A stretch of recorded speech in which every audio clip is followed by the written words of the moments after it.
I have been using my iPhone 15 Pro Max for weeks now. I use it for professional job, also bought it to record an entire road trip with my friends. In this video, I'd like to share my opinion with this phone and give you an idea whether you should buy it or not.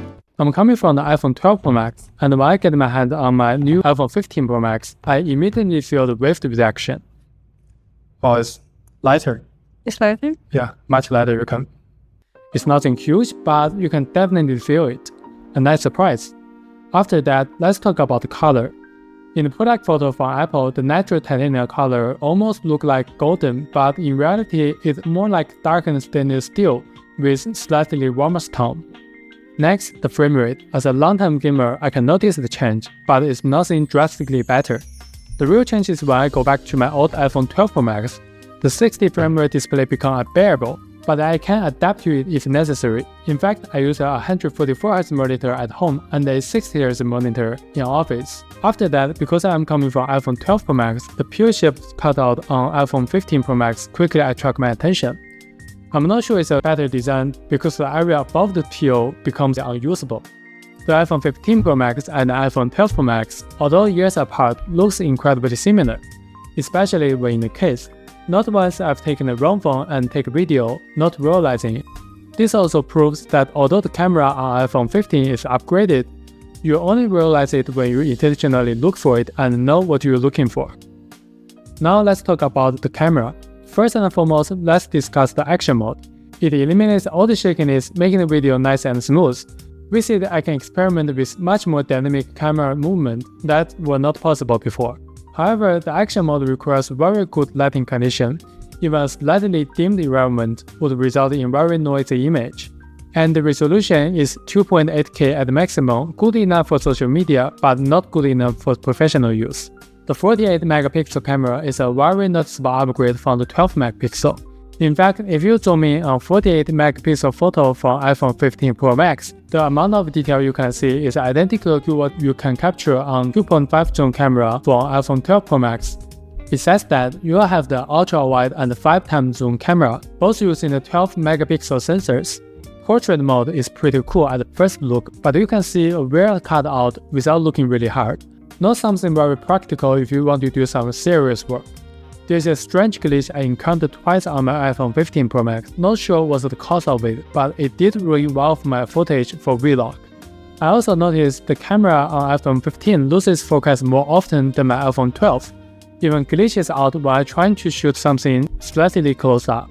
Almost like it doesn't know where to look at when the objects are closer, unless I manually turn off the macro camera.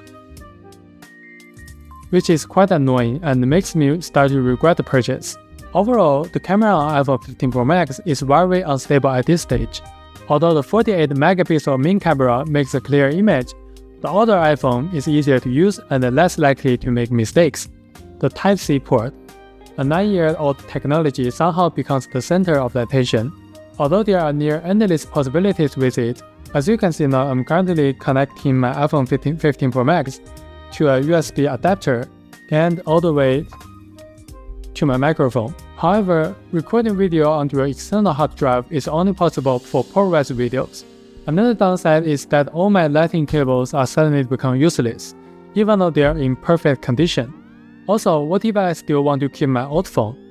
Well, I have to carry both USB-C and a lighting cable, or keep a USB-C to Lightning cable adapter in my pocket, not very convenient. I also played with the new action button. I think it's quite nice to have, but in the end I still set it as the silence button. The most frequently used function are already placed in the most convenient place, like the camera. The shortcut unlocked screen is just as fast as the action button. I think the main benefit of the action button is that it can be operated without looking at it. Besides of the silence button, the only thing I can think of would be the voice memo. With the action button, you can begin voice recording in secret. I don't think I encountered that kind of situation frequently though. Still, I'm quite happy with the action button. I think it's easier to use than old silent speech, and it doesn't collect dust. The rest things I can point out are, I really like the standby mode. It shows you the time, let you preview the new messages. I particularly enjoy it when it cycles through my photos, so I can relive the moments of my life.